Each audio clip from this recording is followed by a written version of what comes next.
Hello student. आशा करते हैं आप लोग बहुत अच्छे होंगे। आज के इस ऑनलाइन सेशन में आप लोगों का बहुत बहुत स्वागत है। हम लोग केमिकल बॉन्डिंग लेसन पढ़ रहे हैं। इसके पिछले क्लास में हम लोगों ने कोवैलेंसी कैसे कैलकुलेट किया जाता है, यानी कि सहसंयोजकता किसी भी एलिमेंट का या एटम का कैसे कैलकुलेट किया जाता है, उसको हमने पिछले क्लास में बेहतरीन तरीके से देखा था। आज की इस क्लास में उससे आगे हम लोग चलेंगे। हमने एक होमवर्क भी दिया था उसमें सल्फर का, और वो सल्फर का जो एग्जाम्पल था, होमवर्क जो हमने दिया था, उसको भी हम इसी क्लास में डिस्कशन करेंगे इस क्लास के अंत में। ठीक है ना? तो कुछ और एग्जाम्पल हम लोग देख लेते हैं। आशा करते हैं आप लोगों को निकालना आ गया होगा कोवैलेंसी। अगर कोई भी कंफ्यूजन है तो उसके लिए हम एक वीडियो लेक्चर आप लोगों को और प्रोवाइड करवा रहे हैं, जिसमें हम और डिटेल से और कुछ एग्जाम्पल के साथ आप लोगों को कोवैलेंसी जो कि कैलकुलेट करना सिखा रहे हैं। ठीक है ना? चलिए अब हम लोग थोड़ा सा और कोई एग्जाम्पल लेते हैं। जैसे अगर हम बात करें, मान लीजिए आपका ऑक्सीजन है, इसका परमाणु क्रमांक कितना होता है? 8 होता है। जो ऑक्सीजन है इसकी अगर हमको कोवैलेंसी कैलकुलेट करना है, यानी कि ये हमको पता करना है कि ऑक्सीजन कितना बॉन्ड बना सकता है, ऑक्सीजन कितना बॉन्ड बनाएगा। ठीक है ना? जो जितना बॉन्ड का फॉर्मेशन करता है वही क्या कहलाता है? उसकी कोवैलेंसी। वो भी बॉन्ड का फॉर्मेशन का मतलब कोवैलेंट बॉन्ड। बात समझ में आ गई ना? तो जितना वह कोवैलेंट बॉन्ड बनाता है वही क्या कहलाता है? उसकी कोवैलेंसी कहलाता है। तो हम लोग को अब देखना है ऑक्सीजन जो है, ऑक्सीजन की कोवैलेंसी क्या होती है। ठीक है ना? तो चलिए देखिए, आशा करते हैं आप लोग को इलेक्ट्रॉनिक विन्यास करना आता होगा। अगर नहीं आता है तो आप लोग, हमने प्लेलिस्ट बना दिया है इलेक्ट्रॉनिक विन्यास करने का, यानी कि जो इलेक्ट्रॉनिक विन्यास है कैसे किया जाता है उसको जो है कि हमने वीडियो के माध्यम से बता दिया है। उसको आप लोग वहां पे चेक कर लीजिए, देख लीजिए अगर आपको इलेक्ट्रॉनिक विन्यास नहीं आता है तो। और समझ में आ गई ना? तो चलिए अब हम लोग इसके आगे देखते हैं। इसका पहले हम लोग यहाँ पे क्या करेंगे? इलेक्ट्रॉनिक विन्यास करेंगे। तो क्या हो जाएगा इलेक्ट्रॉनिक विन्यास? 1s2 2s2 2p कितना हो जाएगा आपका? 4 हो जाएगा। यानी क्या हो जाएगा? 1s2 2s2 2p 4 हो जाएगा। 2 2 4 और 4 8। अब हमको क्या करना है? इसमें ऑर्बिटल बनाना है कि कितना ऑर्बिटल होगा। और ऑर्बिटल आपका क्या होता है? बाहरी कोश का ही हम लोग क्या करेंगे? ऑर्बिटल बनाएंगे। क्योंकि जो बाहरी कोश के इलेक्ट्रॉन होते हैं वही बॉन्डिंग में पार्टिसिपेट करते हैं। बात समझ में आ गई ना? तो ये आपको ध्यान रखना है। और यहाँ पे हम पिछले क्लास में आपको ये भी बताए थे कि आपको ये भी ध्यान देना है कि जो सिंगल बॉन्ड है, यानी कि जो अनपेयर्ड इलेक्ट्रॉन है, जितने अनपेयर्ड इलेक्ट्रॉन होंगे उतना ही एक कोवैलेंट बॉन्ड का फॉर्मेशन करेगा, यानी उतने ही यहां इलेक्ट्रॉन की क्या करेगा? शेयरिंग करेगा। और जितने इलेक्ट्रॉन की शेयरिंग करेगा उतना ही ये बॉन्ड का क्या करता है? फॉर्मेशन करता है। बात समझ में आ गई ना? चलिए, तो यहाँ पे हम इसमें ऑर्बिटल की संख्या बनाए तो ये आपका 2s है। तो s में कितना ऑर्बिटल होता है? एक ही ऑर्बिटल होता है, ये हो जाएगा 2s। इसके बाद फिर ये आपका क्या हो जाएगा? ये हो जाएगा 2p हो जाएगा। तो 2s वाले में कितने इलेक्ट्रॉन है? 2 इलेक्ट्रॉन है। 2s वाले में कितने इलेक्ट्रॉन है? सॉरी 2s वाले में कितने इलेक्ट्रॉन है? 2 इलेक्ट्रॉन है। तो ये हो जाएगा 2 इलेक्ट्रॉन। और 2p वाले में कितने इलेक्ट्रॉन है? 4 इलेक्ट्रॉन है। तो हो जाएगा 1 2 3 और यहाँ पे हो जाएगा 4। अब जरा यहाँ पे ध्यान से देखिए कितने अनपेयर्ड इलेक्ट्रॉन इसमें है, यानी कि इसमें अयुग्मित इलेक्ट्रॉन है। ये यहाँ पे है आपका 2, यानी कि एक यहाँ पे और एक यहाँ पे 2। अब कोई ऐसा एटम होगा जो क्या करेगा? 2 इलेक्ट्रॉन की शेयरिंग करेगा, यानी 2 इलेक्ट्रॉन की साझेदारी करेगा। एक इलेक्ट्रॉन की साझेदारी यहाँ पे करेगा और एक इलेक्ट्रॉन की साझेदारी जो है कि यहाँ पे करेगा, यानी कि एक यहाँ पे और एक यहाँ पे। जैसे मान लीजिए कोई भी एटम है, मान लीजिए आपका ए है और यहाँ पे भी मान लीजिए कोई ए है। अब यहाँ पे एक इलेक्ट्रॉन की शेयरिंग ये करेगा, एक इलेक्ट्रॉन की शेयरिंग जो है कि यहाँ पे करेगा। तो कितना बॉन्ड बनाया? 2 बॉन्ड बनाया। यानी कि इसकी जो मैक्सिमम कोवैलेंसी होगी, यानी कि ये जो आपका मैक्सिमम बॉन्ड का फॉर्मेशन करेगा वो कोवैलेंट बॉन्ड का फॉर्मेशन करेगा आपका कितना करेगा? 2 करेगा। लेकिन कभी कभी आप देखते हैं कि जो यानी कि ऑक्सीजन होता है वो 3 बॉन्ड का भी फॉर्मेशन कर लेता है। ऑक्सीजन जो होता है वो 3 बॉन्ड का भी फॉर्मेशन कर लेता है। ऐसा इसलिए होता है क्योंकि यहाँ पे क्या है? 2 जोड़ी इसके पास क्या होता है? लोन पेयर ऑफ इलेक्ट्रॉन होता है।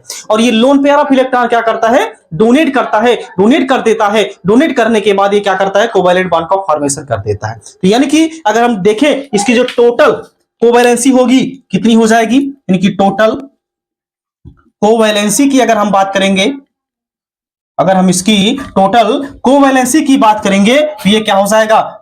2 इसका, यानी कि एक 2 करेगा और एक 3, यानी कि एक 2 करेगा और एक क्या करेगा? 3। यानी टोटल इसकी अगर हम कोवैलेंसी देखें तो आपका कितनी हो जाएगी? 2 हो जाएगी। यानी कि आप 2 कोवैलेंसी शो करेगा, एक आपका 2 और एक क्या होगा? 3। यानी कि यह 3 बॉन्ड भी बना सकता है और 2 बॉन्ड भी बना सकता है। बात समझ में आ गई ना। चलिए जैसे अगर हम बात करें कोई और एग्जांपल, अगर हम क्लोरीन ले लेते हैं, अगर हम क्लोरीन ले लेते हैं, इसका परमाणु क्रमांक कितना होता है 17। हमको पता करना है यह कितना बॉन्ड का फॉर्मेशन करेगा, इसकी कोवैलेंसी कितनी होगी, ये यहां पे आपको पता करना है। तो सीधा सीधा पहले हम लोग क्या करेंगे, इसका इलेक्ट्रॉनिक विन्यास 1s2 2s2 2p6 3s2 3p कितना हो जाएगा 5 2 2 4 6 4 10 2 12 5 17। अब इसके आउटर मोस्ट शेल यानी कि बाहरी वाला कोष जो है यही आपका क्या है 3s2 और 3p क्या है 5 है। तो हम लोग इसका क्या करेंगे, हम लोग पहले ऑर्बिटल बनाएंगे। तो 3s यस में आपका एक ही ऑर्बिटल होगा, ये हो जाएगा 3s। इसके बाद ये क्या हो जाएगा आपका 3p, ठीक है ना। 3p में कितने इलेक्ट्रॉन है, यानी कि 3s में अगर हम बात करेंगे तो कितने इलेक्ट्रॉन है आपका 2 इलेक्ट्रॉन है।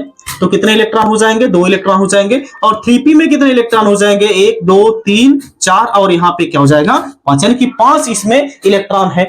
अब जरा यहाँ पे ध्यान से देखिए कितने अनपेयर्ड इलेक्ट्रॉन है, इसमें एक अनपेयर्ड इलेक्ट्रॉन है। यानी कितने अयुग्मित इलेक्ट्रॉन है, इसमें एक अयुग्मित इलेक्ट्रॉन है। तो यानी कि इसकी कोवैलेंसी यहां पे कितनी हो जाएगी, यहां पे कोई ए होगा जो क्या करेगा इलेक्ट्रॉन की शेयर यानी कि इलेक्ट्रॉन की शेयरिंग करके यहां पे बॉन्ड का फॉर्मेशन कर देगा। यानी कि ये जो क्लोरीन है इसका अगर हम कोवैलेंसी देखें तो यहां पे कितना हो जाएगा एक, यानी कि यह कितना बॉन्ड का फॉर्मेशन कर सकता है, यह एक बॉन्ड का जो है कि फॉर्मेशन कर सकता है। बात समझ में आ गई ना। चलिए इसके बाद जो हम जैसे अगर आपको मान लीजिए किसी का भी पता करना, जैसे अगर आपको करना है सोडियम का पता करना है, इसका परमाणु क्रमांक 11 होता है, क्या हो जाएगा 1s2 2s2 2p6 और यहाँ पे क्या हो जाएगा 3s1।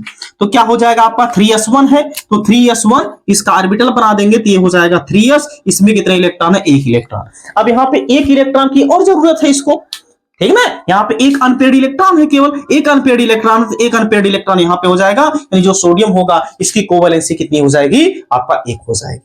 बात समझ में आ गई ना। चलिए इसको आप लोग नोट कर लीजिए। इसके बाद अब हम जो एग्जांपल दिए थे सल्फर का, अच्छा एक एग्जांपल हम और आपको बता दें।